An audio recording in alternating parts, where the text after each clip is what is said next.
Bismillahirrahmanirrahim. Alhamdulillahi Rabbil Alamin. Wassalatu wassalamu ala Rasulillah wa ala alihi wa sahbihi ajma'in. Fa inna asdaqal hadis kitabullah wa khairal hadi hadi Muhammad sallallahu alaihi wasallam. Wa syarrul umuri muhdatsatuha wa kullu muhdatsatin bid'ah wa kullu bid'atin dhalalah wa kullu dhalalatin finnar. اللهم علمنا ما جهلنا وانفعنا بما علمتنا اللهم زدنا علما أما بعد.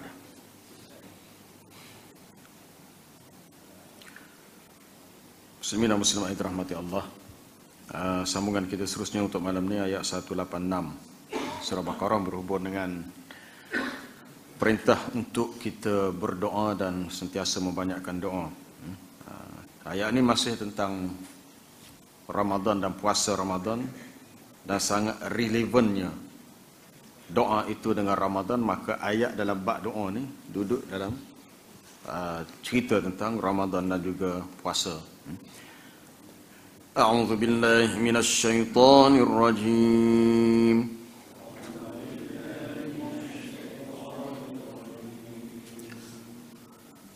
وَإِذَا سَأَلَكَ عِبَادِي عَنِّي فَإِنِّي قَرِيبٌ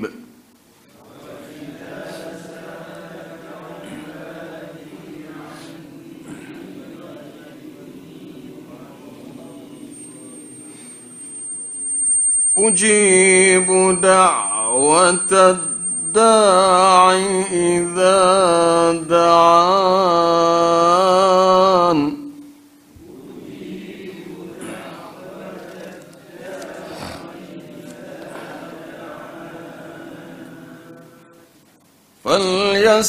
فليستجيبوا لي وليؤمنوا بي لعلهم يرشدون.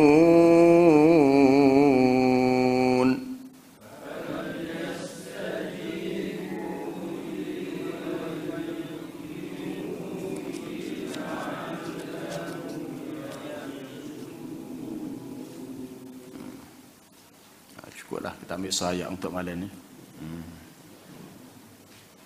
Wa idza sa'alaka 'ibadi 'anni fa inni qarib. Dan apabila hamba-hambaku bertanya kepadamu ya Muhammad tentang aku, maka jawablah bahawasanya aku dekat. Ujibu da'watad da'i idza da'an. Aku mengabulkan permohonan orang yang berdoa kepadaku apabila ia berdoa. Falyastajibu li wal yu'minu bi la'allahum yarshudun. Maka hendaklah mereka itu memenuhi segala perintahku, dan hendaklah mereka beriman kepadaku agar mereka selalu berada dalam kebenaran. Suratul Baqarah ayat 186. Apa cerita di sebalik ayat ini? Ceritanya apabila sahabat pernah bertanya kepada Nabi, aqaribun rabbuna am ba'idun? Adakah Tuhan kita itu dekat ataupun jauh? Maksud dekat jauh dari sudut dia mendengar permohonan, permintaan daripada hambanya. Maka Nabi jawab, ia dekat. Apabila kamu berdoa dia mendengarnya, apabila kamu berdoa dia mengabulkannya. Itu cerita berkaitan dengan ayat ni. Imam Ahmad dalam Musnad meriwayatkan daripada Abu Musa al-Ash'ari bahawa dia mengatakan, Abu Musa cerita, dia kata, ketika kami bersama dengan Rasulullah sallallahu alaihi wasallam dalam satu peperangan, tidaklah kami mendaki suatu tempat yang tinggi ataupun menaiki bukit dan menuruni lembah, melainkan kami meninggikan suara ketika bertakbir. Takbir ini termasuk dalam doa juga. Doa dalam bentuk mengagungkan Allah. Sebelum kita pergi lebih jauh, doa ni ada dalam bentuk doa talab, minta. Talab ni mana minta? Minta apa dia hajat kita nak untuk kebaikan dunia dan akhirat, ataupun minta dalam bentuk minta perlindungan. Dia biasa bila kita berdoa Allahumma inni as'aluka ataupun Allahumma inni a'udzubika, Ya Allah, aku meminta kepada kamu. Minta kepada dia. Ya Allah, aku berlindung daripada apa. Tapi doa yang dimaksudkan oleh Abu Musa dalam hadis ni ialah doa dalam bentuk as-sana wal mahamid, dalam bentuk menyanjung memuji Allah melalui zikir yang dibaca. Sebenarnya zikir yang kita baca tu itu dikira doa juga. Sebab tu Syekh Abdul Aziz bin Abdullah bin Bas rahimahullah, mufti kerajaan Arab Saudi rahimahullah, dah meninggal. Dia kata bila lepas solat kita baca doa, kita baca wirid kita baca tu, ayat kursi, tasbih, tahmid, takbir, istighfar, itulah doa selepas solat.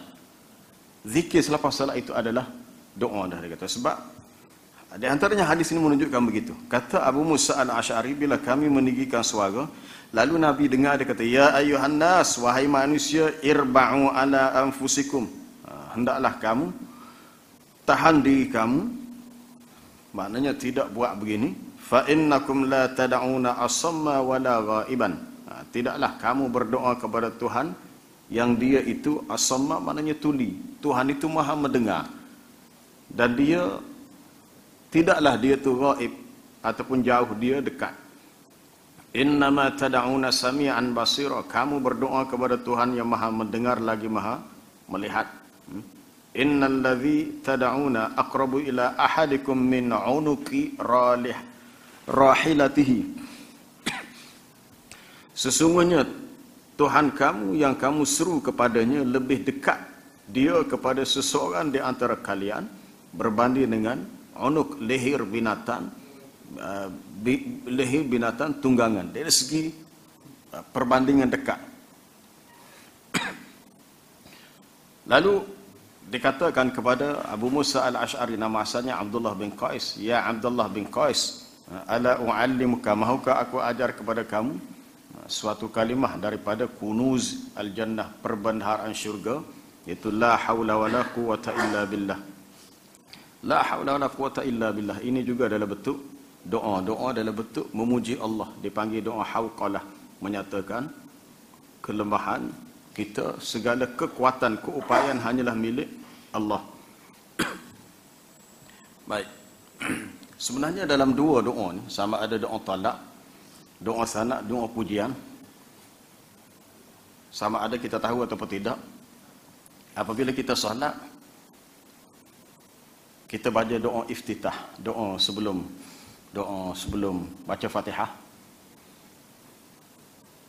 Kebanyakan doa iftitah adalah doa dalam bentuk sanak. Kecuali doa yang Nabi baca iftitah untuk solat malamnya, dipanjang lagi. Sebenarnya yang kita baca wajjahtu wajhiya lillazi fataras samawati, itu doa iftitah untuk solat malam, riwayat daripada Ali bin Abi Thalib.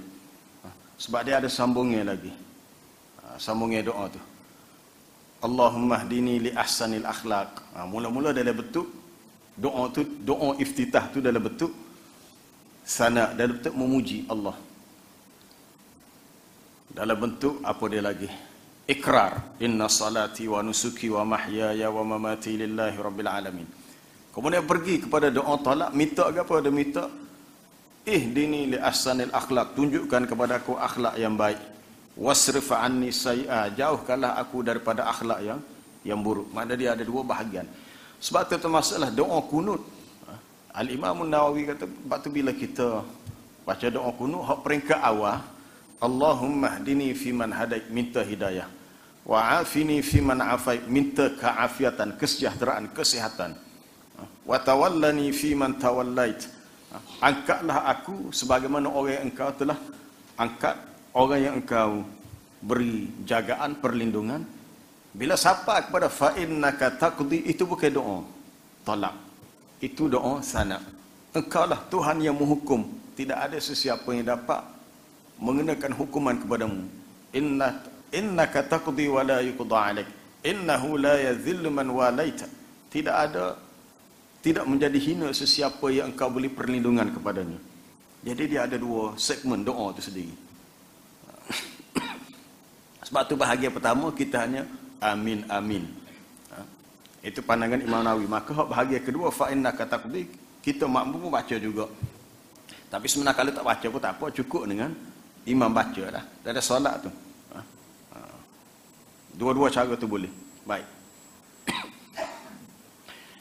Doa sana, doa tolak. Apabila kita meminta sesuatu, adalah lebih baik kita memuji Allah Ta'ala dahulu. Termasuk doa istighfar. Ada juga ulama bahagi doa kepada tiga. Doa ketika dalam bentuk ilhah. Ilhah ni doa sungguh-sungguh. Dalam suasana yang sangat tertekan. Seperti doa Nabi baca ketika berlaku peperangan Badar. Dia akak tangan gini. Sampai jatuh redak kain di atas bahunya. Kemudian doa biasalah. Biasa. Dan yang ketiga doa istighfar. Doa istighfar antaranya doa yang dibaca oleh khatib dalam khutbah Jumaat yang kedua. Bila istighfar, dia tidak begini, dia begini. Allahumma ighfir lil muslimina wa muslimat. Begitu cara Nabi buat. Untuk doa istighfar ketika khutbah Jumaat dalam bahagian kedua. Baik. Cuma hak banyak kita guna doa tolak, doa minta gapo hak kita nak. Dan kita kena tahu adab-adabnya, waktu-waktu yang mustajab doa. Cuma sebelum kita pergi lebih jauh, apa munasabahnya ayat ni duduk dalam bahagian puasa Ramadan, dalam bab doa? Sebab ayat berikutnya 187 ni tak habis lagi. Uhilla lakum lailatas siyam, dihalalkan bagi kamu pada malam-malam berpuasa untuk ar-rafath ila nisaikum, untuk bergaul ataupun bersama dengan isteri. Maknanya ayat tu masih cerita bab puasa dan Ramadan. Tapi tiba-tiba mari bab doa ni kenapa? Sebab bulan Ramadan secara khususnya adalah bulan yang kita digalakkan membanyakkan doa. Sama ada malamnya, siangnya. Termasuklah waktu kita sedang berpuasa. Bukan setakat masa nak buka puasa. Di antara doa yang Nabi sebut tidak ditolak adalah doa as-saim hatta yuftir, doa orang yang berpuasa sehinggalah dia berbuka puasa. Tapi perlu dipenuhi syarat-syarat lain. Kalau sekadar bergantung kepada puasa saja, makanannya daripada semua yang tidak halal, dia pula memutuskan silaturrahim, mana berlaku pula benda-benda lain yang menghalang doa tu daripada dimakbulkan. Allah Ta'ala tidak akan terima doa orang yang di antaranya memutuskan silaturrahim, tidak diterima solat daripada orang yang pergi berjumpa dengan tukang tilik nasib, contohnya, termasuklah doanya ditolak. Baik. Dalam bab doa dinyatakan dalam hadis kursi bahawasanya Nabi SAW beritahu yang Allah Ta'ala ada berfirman, ana inda dhanni abdi bi wa ana ma'ahu idza da'ani. Atau satu lafaz lain, idza dzakarani. Aku berada di sisi sangkaan hamba-Ku denganku, dan aku bersama dengannya jika dia berdoa kepadaku. Dalam riwayat Bukhari disebut, aku bersama dengannya apabila dia mengingatiku. Ini bila dia berdoa kepadaku. Baik. Doa pasti akan diterima dan tidak akan disia-siakan. Kita baca ni dulu sebelum kita buat penambahan tentang adab-adab doa. Sebab doa ni tajuk ni luah.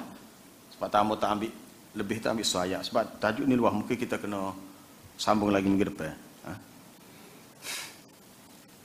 Dalam satu hadis yang juga dikemukakan oleh Imam Ahmad dalam musnadnya daripada Abu Sa'id Al-Khudri, ma min muslim yada'ullaha azza wa jalla bida'watin, tiada seorang muslim pun yang berdoa kepada Allah dengan doa tu laisa fiha ithman wala qati'atu rahim, dengan syarat doa tu tidak membawa kepada dosa, bukan berdoa perkara yang membawa kepada dosa, dan tidak pula memutuskan tali silaturrahim, yakni hubungan kekeluargaan. Maka doa itu akan diperkenankan oleh Allah dengan 3 perkara. Pertama, sama ada imma an yu'ajjala lahu da'watuhu, sama ada Allah Ta'ala segerakan dikabul untuk si hamba itu doanya. Tidak semestinya bila kita berdoa terus dapat, tak semestinya. Kemungkinan yang pertama disegerakan. Okay. Yang kedua, wa imma an yaddakhiraha lahu fil ukhra. ataupun Allah Ta'ala simpan untuk dia sebagai pahala di akhirat. Ataupun wa imma an yasrifa anhu minas su'i misliha, ataupun yang ketiga Allah Ta'ala menahan keburukan dari si hamba itu yang semisal atau yang sama dengannya, sama dengan apa yang dia minta. Lalu bila sahabat dengar, dia kata idzan nuksir, kalau gitu kita kena membanyakkan doa. Doa perlu diperbanyakkan. Lalu Nabi kata Allahu aksar, Allah Ta'ala itu lebih banyak lagi pemberiannya. Kalau kita berdoa 10 kali, pemberian Allah lebih pada 10, lebih lagi, banyak lagi. Yang penting dalam doa ni kena jaga adab. Adab cukup banyak. Kita tengok lepas ni adab-adab dia. Jangan sekali-kali putus asa dalam berdoa.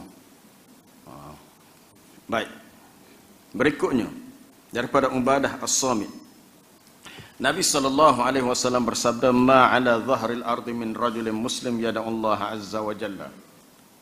Tidak ada di atas muka bumi seorang lelaki muslim yang berdoa kepada Allah azza wa jalla dengan satu doa, illa atahu Allahu iyyaha, malaikat Allah Ta'ala akan berikan, akan kabulkan doanya itu, au kaffa anhu minas su'i misliha, atau menahan keburukan dari dirinya yang seumpama yang dia minta, malam yad'u bi ismin au qati'ati rahim, selagi dia tidak berdoa dengan suatu perbuatan yang membawa kepada dosa, ataupun doa untuk memutuskan silaturrahim. Itu dia punya syarat dia.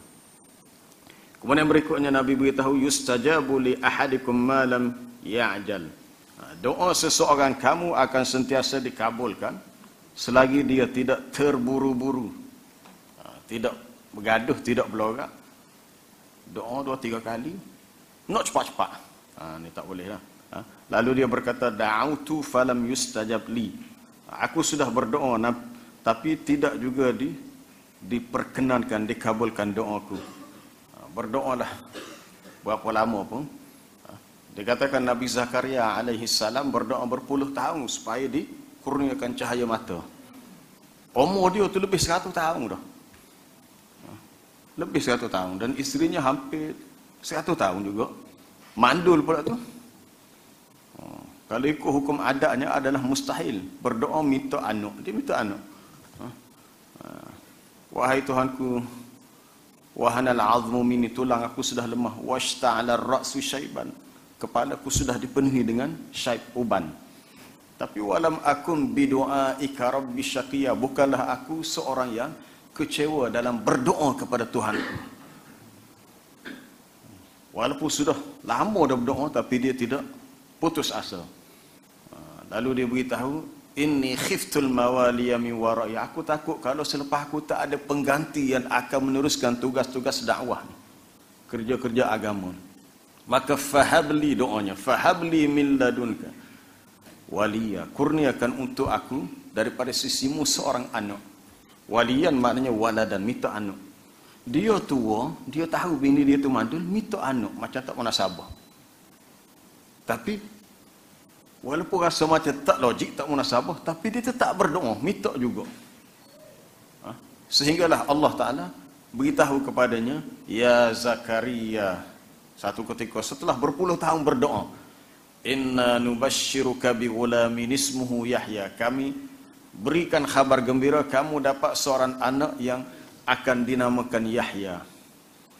Bila Allah Ta'ala beritahu gitu, dia kata, Rabbi anna yakunu li ghulam, wahai Tuhan, macam mana pula aku akan dapat anak? Itu dia juga minta nak anaknya. Nah, dia juga berdoa minta nak anak.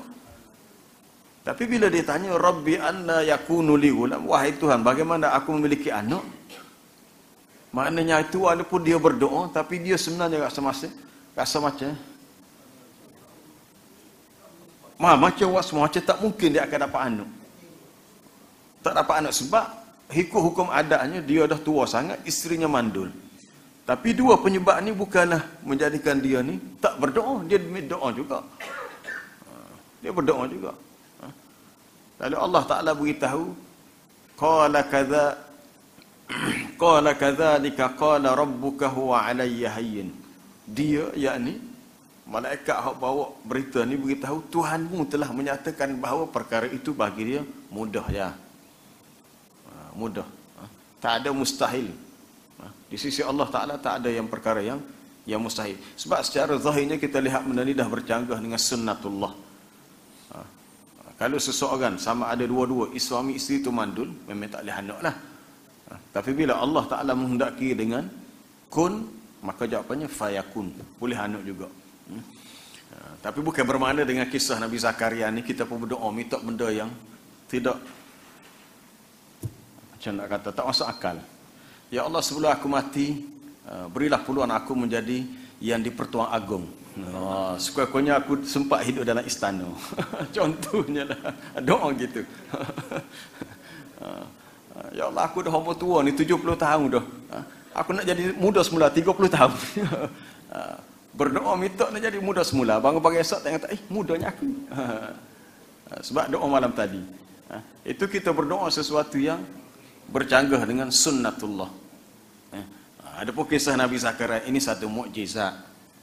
Suatu mukjizat yang diberikan kepada dia dan menunjukkan bahawa dalam bab doa kita tidak boleh mudah putus harapan, tak boleh mudah frust, tak boleh mudah kecewa.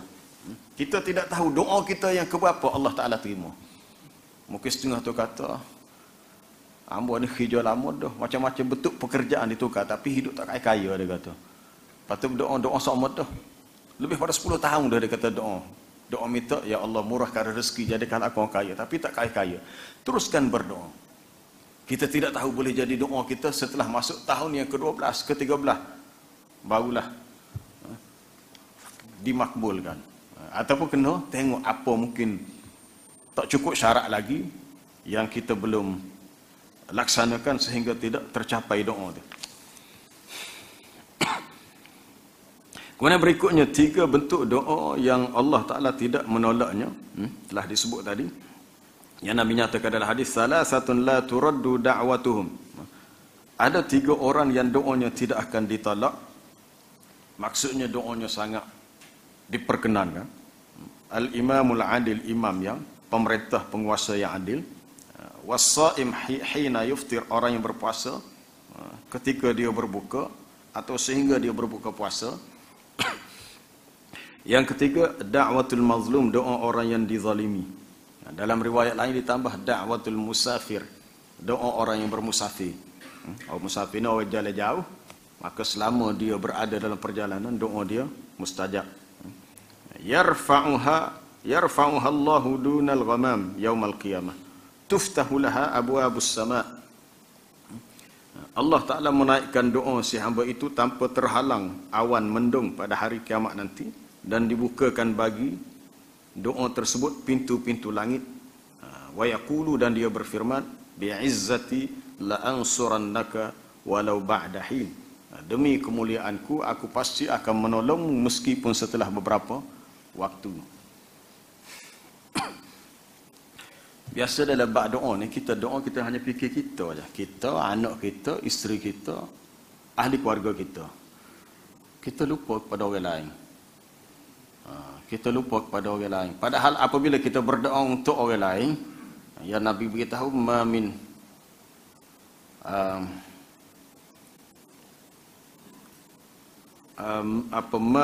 imri'im muslim, tiada seorang pun individu muslim yang da'a li akhi, yang berdoa untuk saudaranya dengan suatu doa bi zahril ghaib, di belakangnya.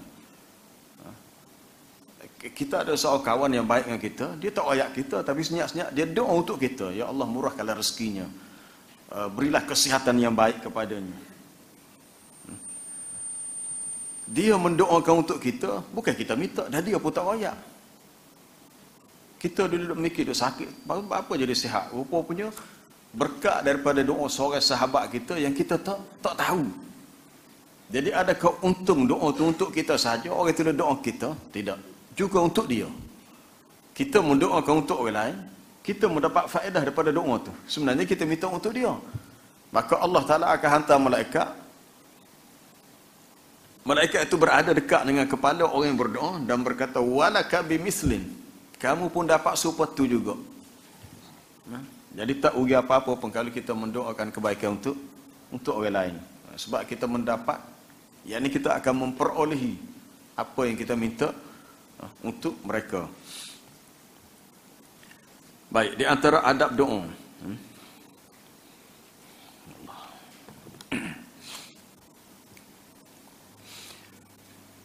Pertamanya perlu ikhlas.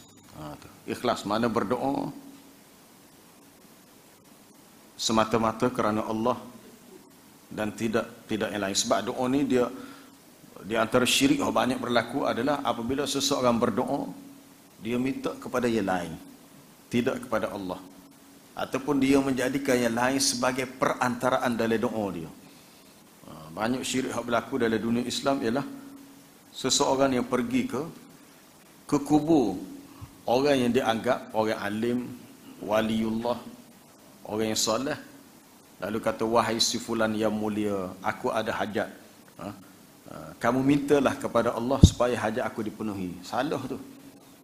Kita hanya boleh jumpa dia masa dia masih hidup.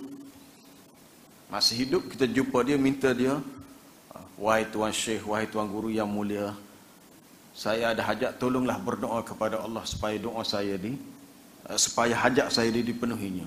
Tapi kalau dia sudah meninggal dunia, tak boleh. Dengan syarat dia masih hidup.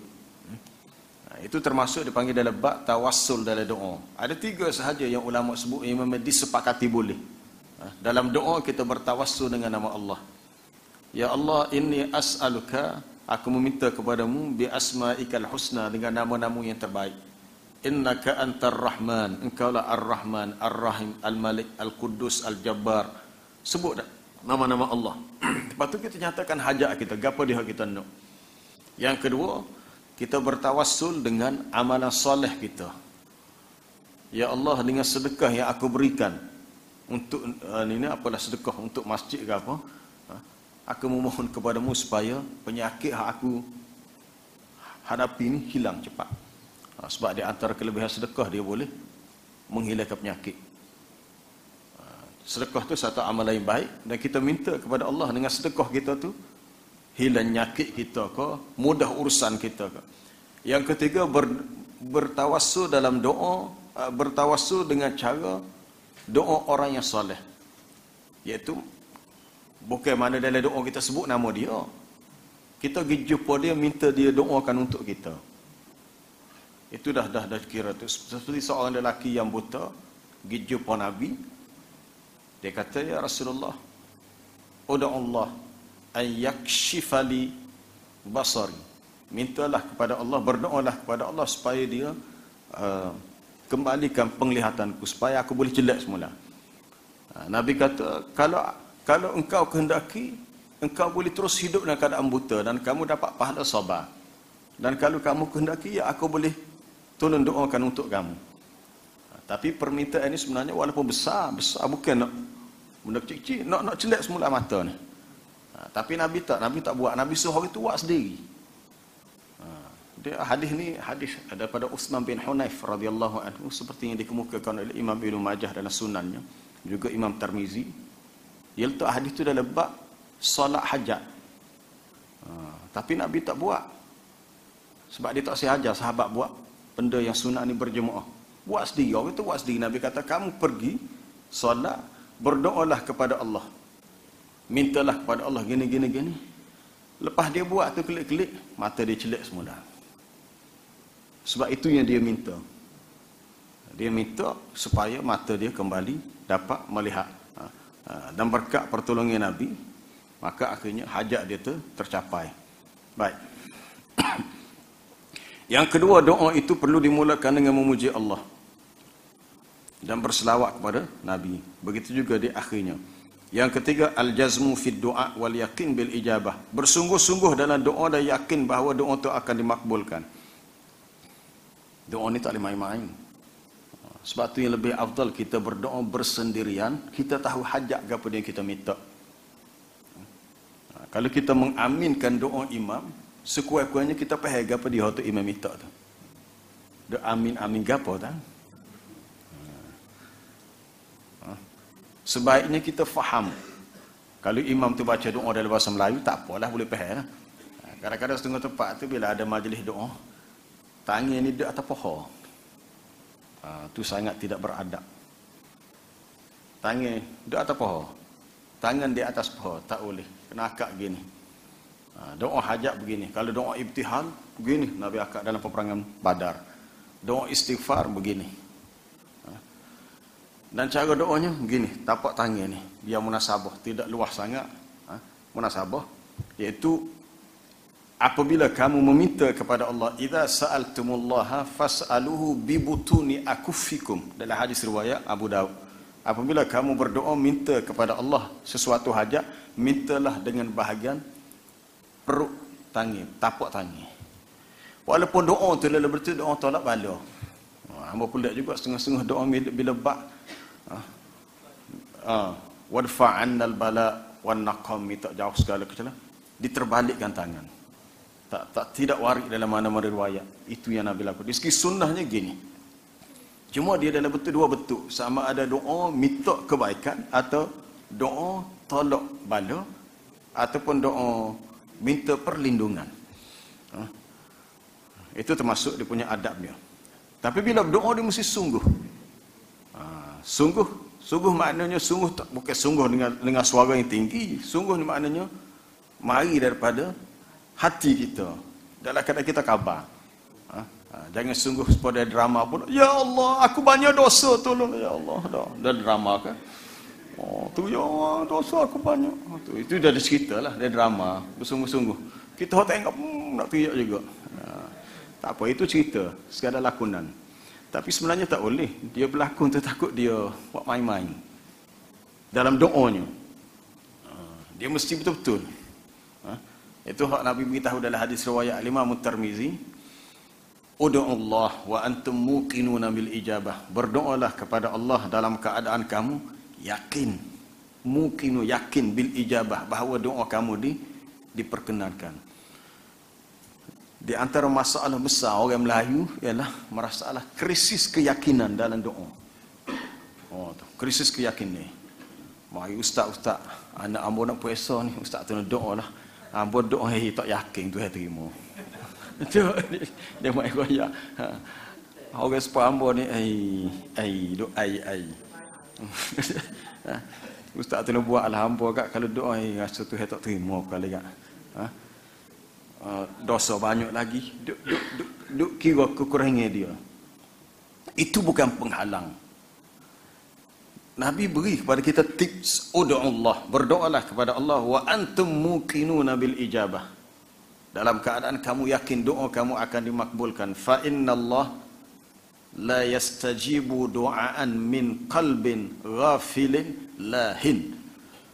Sesungguhnya Allah Ta'ala tidak memakbulkan, tidak terima doa daripada hati orang yang lalai lagi leka. Berdoa tapi tak tahu gapo, hanyut pak mana. Sebab tu kita kena faham apa yang kita minta. Kalau tak boleh berdoa dalam bahasa Melayu, berdoalah bahasa Melayu pula dah. Kalau tak boleh berdoa dalam bahasa Arab, berdoa bahasa Melayu. Mungkin ada orang lain tak boleh doa bahasa Melayu, dia mungkin bangsa lain. India Muslim ke, Cina Muslim ke, orang Siam yang dah masuk Islam, dia berdoa dalam bahasa dia. Tak apalah. Dia berdoa dalam bahasa dia, asalkan dia tahu apa yang dia minta. Dengan sungguh-sungguh. Tidak disyaratkan doa itu bahasa Arab. Tidak disyaratkan doa dalam bahasa Arab. Kalau para jemaah buka dalam Quran, tengok macam mana doa-doa Nabi yang terdahulu. Nabi Yunus apabila ditelan oleh ikan paus, fanada fi dhulumat, berdoalah dia dalam gelap. Dalam gelap tu dalam perut ikan lah. Jangan pula kita salah faham, Nabi Yunus berdoa dalam gelap, kita pun orang malas tutup lampu gelap habis. Dia dalam gelap tu sebab dalam perut ikan tak ada lampu. Fanada fi dhulumat, doanya ialah la ilaha illa anta subhanaka inni kuntu minadh zalimin. I'tiraf. Tidak ada Tuhan melainkan Engkau ya Allah, subhanak, maha suci Engkau, sesungguhnya aku termasuk orang yang zalim. Tak ada dalam doa tu dia kata, ya Allah tolonglah keluarkan aku daripada perut ikan ni. Ya Allah akhrijni min batni hadzal hut. Tak ada riwayat sebut dia doa gitu. Doanya dalam bentuk dia hanya iktiraf, mengakui kesalahan dia. Sebab tu salah satu adab dalam doa ialah dia tak boleh apa dipanggil, masa Kelantan kata ngatu doa lalu. Apa dia? Bukan sambil lewat, ngatu. Contohnya gini, kalau kadang-kadang boleh dengar dalam setengah doa majlis tahlil apa doa, Allahumma ighfir li abaina wa ajdadina wa li abnaina wa masyayikhina. Tak perlu. Allahumma ighfir lil muslimin wa muslimat. Cukup dah. Ya Allah, berilah keampunan kepada ayah kami, tok kami, guru-guru kami. Lepas tu bila habis, anak saudara kami, anak saudara sebelah cucu, anak sepupu kami, 3 pupu kami. Tak perlu. Tak perlu bila gitu, tak perlu. Cukup secara umum. Ya Allah, berilah keampunan kepada semua kaum muslim muslimat. Cukup. Memang cukup. Hak tu dah dikira memadai. Hak doa hak melai-melai itu, hak doa rekaan sendiri. Sebab doa-doa yang maksur daripada Nabi, dia punya sifat dia kalam yang jami' mani', lengkap dan juga mencakupi semua. Dia tidak berjala-jala. Sebab tu bila seorang lelaki tanya kepada Nabi, tak erti nak baca doa panjang-panjang, Nabi kata ginilah, kamu berdoa minta, Allahumma inni as'aluka, ya Allah, aku meminta kepada kamu, min khairi ma sa'alaka minhu abduka, daripada segala kebaikan yang pernah diminta oleh nabimu. Aku meminta kepadamu, ya Allah, segala bentuk kebaikan hak nabimu pernah minta.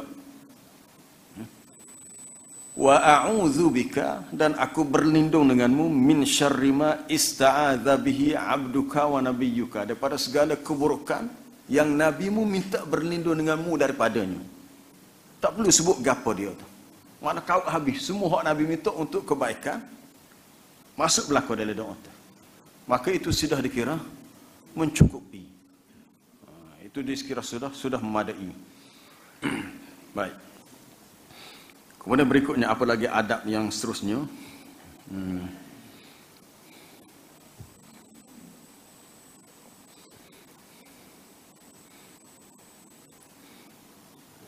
Hamba ada satu risalah doa beli masa di Madinah dulu. Dah banyak tahun dah hilang. Ad-Du'a minal kitab was sunnah. Ditulis oleh Sa'ad Qahtani. Rasanya koleksi doa ni dah ada terjemahan dah. Dia ada 2 versi. Doa minal kitab was sunnah, doa daripada Quran dan sunnah. Satu lagi Hisnul Muslim, perisai seorang muslim. Ini doa hak lebih kepada doa hak tidak formal. Doa tidak formal ni doa nak makan ke apa dia. Doa keluar rumah. Doa masuk bilik air. Doa naik kenderaan. Hisnul Muslim oleh Sa'ad Qahtani telah diterbitkan oleh Jabatan Agama Islam, yang terjemahan tu ditulis oleh sahabat saya Datuk Dr. Abdul Basit. Ada dah rasa tak tahu dia jual, kalau pergi majlis rasa ada, mungkin ada. Dah lama dah hilang. Lepas tu tengok di pesta buku antarabangsa ada, beli pula. Beli, rupa-rupanya ada dalam aplikasi Play Google. Tak payah belilah kata. Rupanya dah ada dah. Dah ada orang download dalam Google. Dalam Play Store. Jadi mudah. Sama aja, memang dia tidak tulis balik, dia macam dia scan tu daripada asal. Kemudian al-ilhah fi du'a, bersungguh-sungguh dalam doa dan tidak tergesa-gesa, menghadirkan hati. Hadir kita tadi ialah khusyuk berdasarkan ayat ud'u rabbakum tadarruan wa khufyah. Berdoalah kepada Tuhan kamu dengan penuh rendah diri dan juga dengan suara yang perlahan. Tidak mendoakan keburukan kepada keluarga, harta, anak. Jangan mendoakan perkara yang membawa kepada keburukan. Takut jatuh bala. Merendahkan suara, khafdus sauti bid-du'a bainal makhafatah wal jahr. Merendahkan suara antara perlahan dan nyaring. Tidak perlu berdoa dengan kuat. Sebagaimana Nabi Zakaria idznada rabbahu nidaan khafiyya, ketika dia berdoa kepada Tuhannya dengan doa yang perlahan. Sebab tu kembali kepada ayat 186 ini, bila sahabat tanya, ya Rasulullah, aqaribun rabbuna am ba'idun, adakah Tuhan kita ni dekat atau jauh? Kalau dia dekat, fanunajihi, maka kita berdoa pun bisik ya. Doa tu bisik ya. Tapi kalau dia jauh, fanunadihi, kami doa dengan kuat supaya dia boleh dengar. Maka Nabi kata tidak, dia dekat. Dekat dari sudut bila kamu berdoa, maka dia pasti akan dengar. Ada setengah orang kata, Allah Ta'ala maha mengetahui isi hati manusia. Kalau kita tak doa pun dia tahu dah kita nak minta apa. No. Innahu alimun bidzati sudur. Allah Ta'ala tahu sekali isi hati manusia. Ya, cuma dia nak tahu kita, adakah isi hati itu kita luahkan dengan kata-kata. Dengan kata-kata. Kalau sekadar kita sipir saja, tidak sungguh, tu. Yang pentingnya kita waktu bik apa di hak kita nak. Kemudian kita mengiktiraf, mengakui akan dosa dan beristighfar.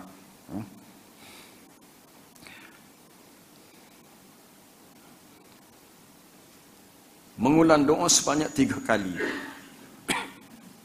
Seperti doa Nabi baca pagi dan petang dalam koleksi doa wirid maksurah tu.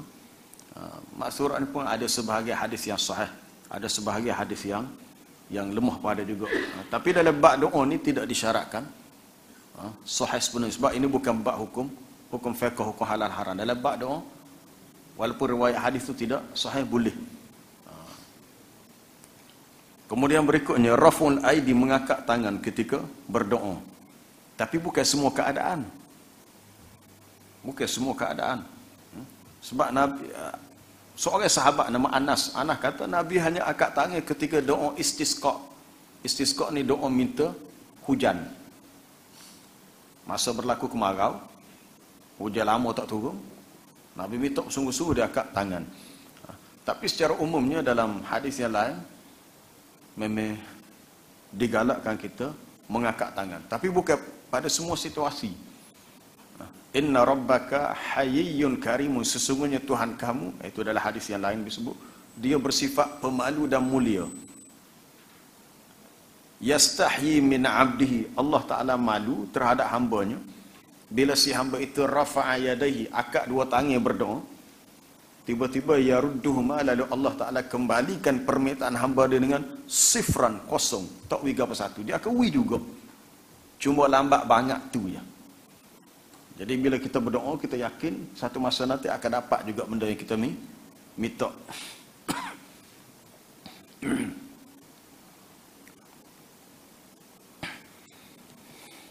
Allah.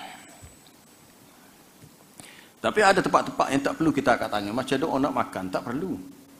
Cukup dengan Allahumma barik lana fima razaqtana, ataupun Allahumma barik lana fihi wa at'imna khairan minhu. Atau lebih sahih lagi lah. Allahumma barik lana fihi wa at'imna khairan minhu. Ataupun kalau tak ingat tu, baca hak biasalah. Allahumma barik lana fima razaqtana. Sudah makan, alhamdulillahilladzi at'amana wa saqana. Ataupun alhamdulillahilladzi at'amana hadzal ta'am min ghairi haulin minni wala quwwah. Adakah doa makan ni berhajat kepada angkat tangan? Tak perlu. Sama juga naik kenderaan, sama juga nak masuk bilik air. Nak masuk bilik air depan pintu tandas. Allahumma inni a'udzubika minal khubuthi wal khaba'ith. Tak perlu. Kita ziarah kubur sama juga. Kita mendoakan untuk si mati.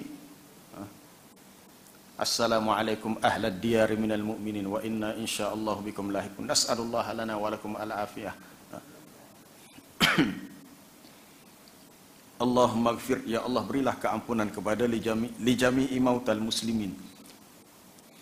Sebenarnya doa tu boleh dibaca terus tanpa akak tangan pun tak apa. Sebab takut timbul al-labs, keraguan. Bila kita akak tangan doa dekat kubur, nanti difahami bahawa kita berdoa minta hajat dengan orang dalam kubur. Sebab tu kalau orang tak faham, bila ziarah makam Nabi, dia pergi angkat tangan berdoa, maka orang yang jaga tu lari, dia kata tak boleh. Bukan tak boleh berdoa, tak perlu angkat tangan dalam situasi itu. Cukup dengan dia membaca selawat, salam, berdoakan rahmat untuk Nabi dan dua sahabatnya, kuburnya di situ. Sebab bila akak tangan dia lebih kepada doa tolak. Bukan doa sanak, doa tolak, minta gapo hak nak. Hak sanak tu doa dalam bentuk memuji dan menyanjung. Tu kena faham dia punya kategori dia tu. Sebab ramai kita tak tahu. Ada Syekh Allah apa tak ingat dah. Syekh Abdul Muhsin apa. Dia ada kitab dia. Tak Abdul Razak. Syekh Abdul Razak Afifi dia ada dua buah kitab dia tentang fiqhud doa wal azkar. Memahami kaedah doa dan zikir-zikir. 2 jilid dia terbitkan. Tak 3 jilid. Antaranya yang ditulis disusun oleh Ustaz Dr. Zahazan Muhammad, diterbitkan oleh Telaga Biru. 101 ke apa dia. Doa-doa yang sabit dalam hadis. InsyaAllah ni. Baik, berikutnya tidak melampau. Allah ya'tadiya fi doa, tidak berlebihan dalam berdoa. Berwuduk sebelum berdoa. Sebaiknya berwuduk dahulu sebelum berdoa. Tidak berlebihan. Tidak berlebihan mana kita tidak mengatur seperti tadi lah. Abdullah bin Mughaffal, seorang sahabat, mendengar anaknya berdoa, Allahumma inni as'aluka al-qasr al-abyad. Ya Allah, aku meminta kepada kamu istana yang berwarna putih berada di sebelah kanan syurga. Apabila aku masuk ada dah cokoh siap dah. Oh, tu ngatur. Padahal cukup dia berdoa, Allahumma inni as'alukal jannata wa na'imaha, cukup. Aku memohon kepadamu syurga dan segala nikmatnya. Tidak perlu sebut nak istana tu warna putih, ada berapa orang, ada gapo, duduk mana, tak perlu. Itu dikira al-i'tida, berlebihan.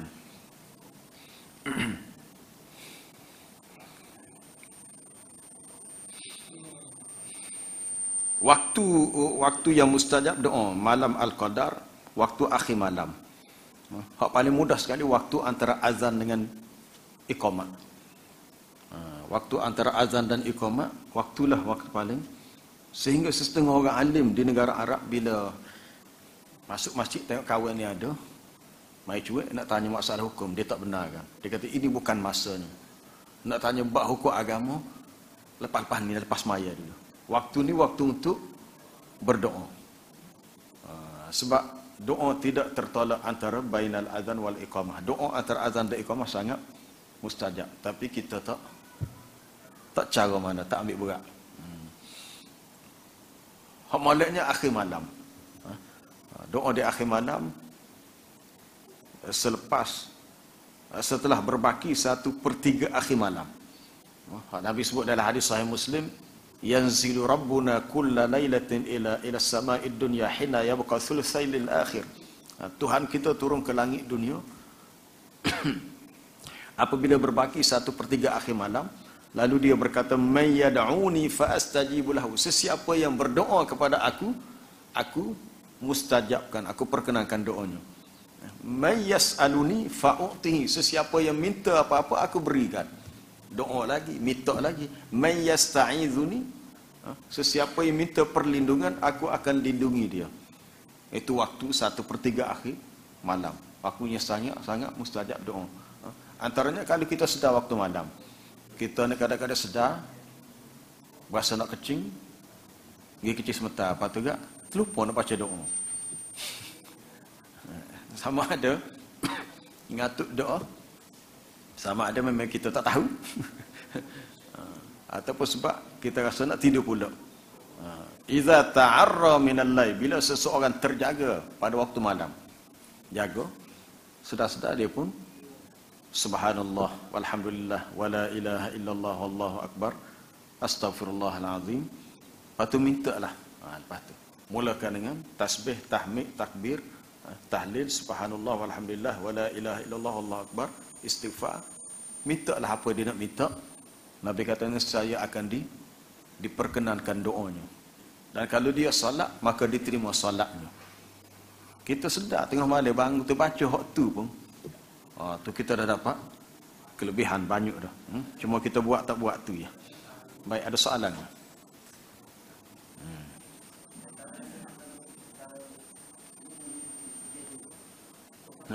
Ya, betul. Di antara waktu mustajab doa ketika turunnya hujan. Nuzulul matar, waktu turun hujan.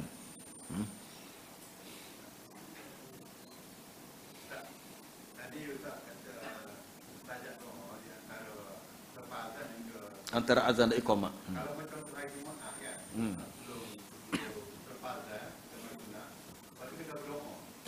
Sebelum nanti naik ke mimbar dan tu lepas tu dia hormat dia sembahyang. Lepas bila lepas tu. Macam mana tu? Belum tahu masa tak panjang ya. Lepas azan pertama sehingga pada iqamah sembahyang. Dia masalah hari Jumaatnya sebenarnya waktu tu waktu untuk mendengar khutbah. Waktu untuk mendengar khutbah. Sebab kaedah azan hari Jumaat asalnya adalah sekali. Sekali je sebenarnya. Hak dipraktikkan di Mekah, Madinah, itulah hak cara asal hak zaman Nabi SAW. Kalau kita pergi sembahyang Jumaat di Masjidil Haram, kita masuk, duduk tunggu, tak bunyi orang bel, tahu-tahu bunyi Assalamualaikum. Macam khutbah dah. Assalamualaikum tu dia pun duduk, orang pun bel. Sebab bila masuk je waktu, khatib pun standby, terus Assalamualaikum warahmatullahi. Nak start khutbah dah tu, duduk. Lepas tu orang pun Tok Bilal pun bel. Hak bel pertama tu, bila bel pertama tu biasanya 40 minit ke setengah jam sebelum masuk waktu. Waktu di Mekah, kadang-kadang waktu dengar bel, Zuhur dah, Jumaat dah. Tak lagi. Memang gitu. Hak bel pertama tu tak masuk waktu lagi. Subuh gitu juga. Subuh biasanya 1 jam.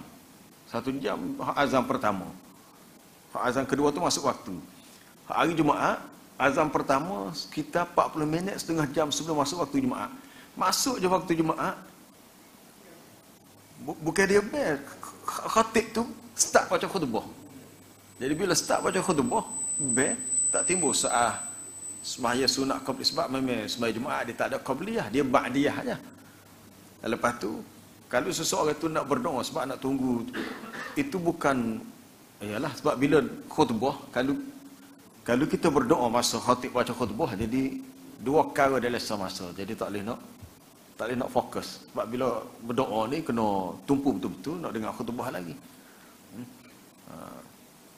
Jadi ada yang mengatakan waktu yang mustajab doa untuk hari Jumaat ketika duduknya imam, ketika duduknya khatib antara dua khutbah. Untuk hari Jumaat. Itu sebagai respon bagi soalan tadi. Bukan antara azan dan iqamah. Ketika duduknya khatib antara dua khutbah. Satu pendapat.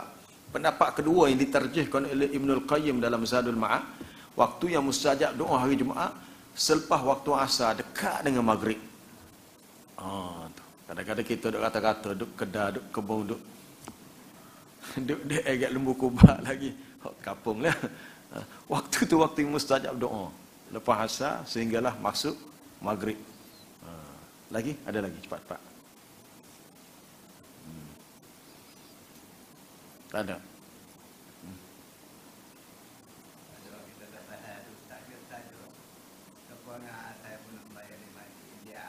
Tak payah ke apa tu? Tak payah dah untuk India.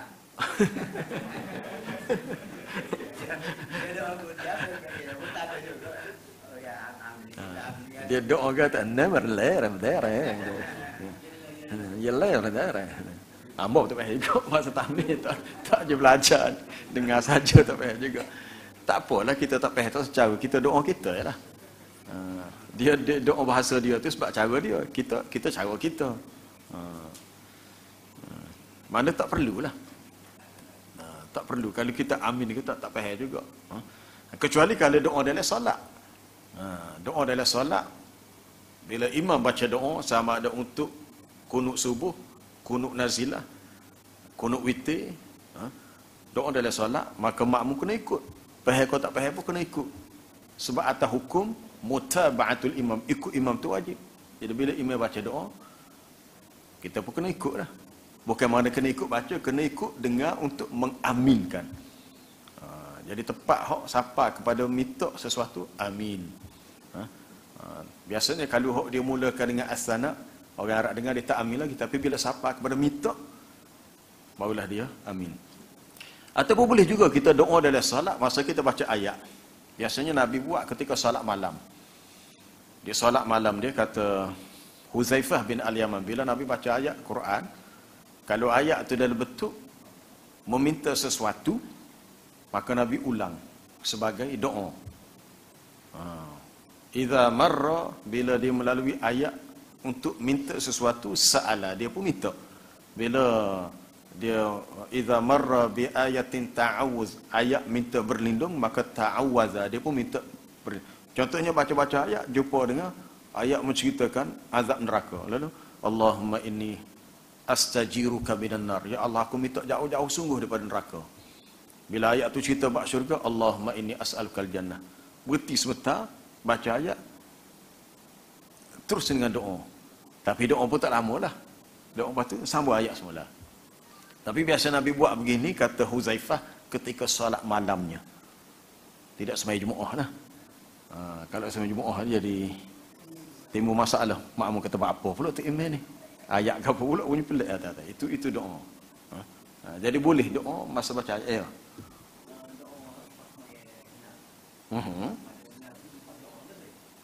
Tak ada dah. Itu adat kita ya. Dari segi sunnah Nabi-nya,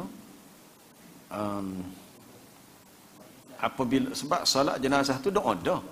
Sebab dia tak ada rokok sujud, doa dah. Cuma doa solat jenazah ni dia lebih tersusun sebab dimulakan dengan baca Fatihah dulu. Lepas tu dia dahulu dengan selawat. Cuma satu-satu tu dia ada takbir. Cuma takbir tempat kita ni takbir, kita takbiratul ihram, takbir. Takbir mula-mula lah. Okay. Tapi setengah pandangan yang lain, takbir yang kedua tu dia tak angkat tangan dia. Allahu Akbar, baca Fatihah. Lepas tu yang kedua tu Allahu Akbar, selawat. Allahu Akbar, tapi tangan di sini. Tak angkat. Itu khilaf antara dua pendapat berdasarkan riwayat Ibnu Umar. Tapi hak lebih kuat sebenarnya tak akad dah. Tak akad. Sebab tu kalau pergi Mekah, Madinah, kita akan jumpa macam-macam. Tapi tak ada masalah, boleh. Kita nak akad tangan, boleh. Lepas tu tengok setengah orang tu, Allah Akbar, tapi tangan. Tu imam hak sembahyang jenazah tu Allah, kemudian pun Allahu Akbar. Tangan duduk sini, tidak akad. Sebab takbir tu merujuk kepada sebutan Allahu Akbar. Hak ni bukan takbir, hak ni raf'ul aidi, akad tangan. Tapi cuma kita duduk lekat agak, bila sebut takbir ni, rasa nak akad dah. Tak apalah, akad dah, tak ada masalah. Itu kaul yang kedua, pendapat kedua. Tapi doa solat jenazah dalam solat tu sendiri. Sebab tu ada setengah sebelum ni lah, hamba pernah tanya Tok Mekah pun, kata apa doa lagi lepas sembahyang jenazah? Saja nak tambah. Hamba kata kalau nak tambah dalam sembahyang tu lah. Kita panjang doa tu. Biasa kalau Mekah solat jenazah lepas takbir ketiga tu lama panjang dibaca. Lepas takbir tepat tu sebentar. Lepas tu lepas mai tak ada lah. Solat pergi akad tu lah. Mana kalau nak tambah boleh tambah dalam solat tu juga. Bukan tambah di luar solat. Jadi kalau tambah luar solat ni kadang-kadang setengah tu lepas solat tu Al-Fatihah, Fatihah nak wirid pula. Qul huwallah. Tak ada lepas salat jenazah tak ada wirid, tak ada dah qul huwallah, ayat kursi tak ada dah. Sebab Nabi suruh asri'u bil janazah, segerakan urusan pengkebumian jenazah. Bila dah selesai dah solat, tak ada orang apa cepat-cepat bagi kubur. Jadi menyebabkan jadi lambat sikit lah. Tapi itu tradisi kita lah. Bagi orang faham-faham tak apalah. Bagi setengah tepat tak faham, jangan salah tegur. Marah. Hamba dah buat puluh-puluh tahun dah ikut hamba, dia kata tak apalah. Ya. Kalau Mullah Teguh ni Aziz tak ada, dia pergi kalau orang panggil solat jenazah pun dia tak baca dah. Mana selepas habis takbir keempat Assalamualaikum, dia kata akak lagi, tak ada dah. Kalau orang tak faham nak tunggu nak akak akan nak doa lagi, tak ada dah. Mungkin orang kita kata dia kata apa salahnya? Bukan salah di sudut fiqhnya, dia dikira mukhalafatus sunnah tu ya. Bercanggah dengan apa yang sabit dalam sunnah Nabi. Sunnah Nabi tak ada doa lepas solat jenazah. Sebab dalam solat tu sendiri doa dah. Dimulakan dengan Fatihah, selawat dan doa. Ya, ada lagi. Ha. Nah, itu tak perlu, tak perlu. Tak perlu. Itu macam dibuat-buat. Tak perlu. Ha. Kalau bab hutang tu sebenarnya pernahlah ada riwayat hadis Nabi pernah tanya orang ni berhutang ataupun tidak. Ha. Tapi sebenarnya merujuk kepada situasi masa tu. Situasi masa tu. Sebab diberitahu dalam hadis tu Nabi kata aku tidak mahu solatkan jenazah orang ni sehinggalah diberi jaminan bahawa ada orang sanggup bayar hutang dia. Maka bangun seorang lelaki diberi jaminan, tak apa ya Rasulullah, aku sanggup jadi wakil untuk selesaikan hutang dia. Barulah Nabi solatkan jenazah dia. Tapi ulama hadis kata sebenarnya hadis ini bersifat muakkatah, untuk kes yang khas masa tu je. Cuma kalau kita tahu si mati itu ada hutang apa, kita boleh turunkan solat jenazah. Cuma pesan kepada keluarga dia, segerakan hutang dia. Kalau tahu ada orang dia buta dengan siapa-siapa, selesaikan. Dan lagi ada setengah tepat tu, sudah solat tu ditanya, apa pendapat jemaah semua tentang si mayat ini? Semua berkata baik. Tu macam belakang pula. Tak okey hak amat nak kata. Jahat ni. Tak boleh. Tak boleh gitu. Ya. Kebetulan dia balas lama dah dengan hak si mati ni. Hari tu dia nak marah. Aku tahu dia nak tak boleh. Tak boleh. Nabi pesan dah, jangan sebut keburukan si mati. Uzkuru mahasina mautakum, sebutlah kebaikan-kebaikan si mati. Kecuali dalam bab hutang pula, bab baik buruk tu, hak tu berlaku secara tidak rasmi.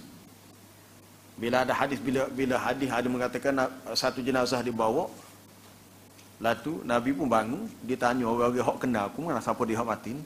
Ya. Apa pendapat kamu? Dia seorang yang baik. Nabi kata, antum syuhadaullah fil ard. Kamu adalah saksi-saksi bagi pihak Allah di atas muka bumi terhadap si mati ni. Bila kamu kata dia baik, maka baiklah dia. Benda tu berlaku secara spontan, tilqaiyan. Bukan berlaku secara rasmian. Orang kita salah faham hadis ni dibuat secara rasmi pula. Siap dengan ada skrip khas pula. Sudah semaya, apa pandangan jemaah semua tentang si mati ni? Tak kena tu cara tu. Cara mengamalkan hadis tu tak kena. Sebab dia bukan berlaku secara rasmi, secara formal. Berlaku secara tilqaiyan, secara spontan. Dan Nabi tidak buat pada semua orang yang usung ke kubur tu. Baik, kita berhenti setakat tu. InsyaAllah kita sambung lain kali. Subhanakallah bihamdika asyhadu an la ilaha illa anta astaghfiruka wa atubu ilaik.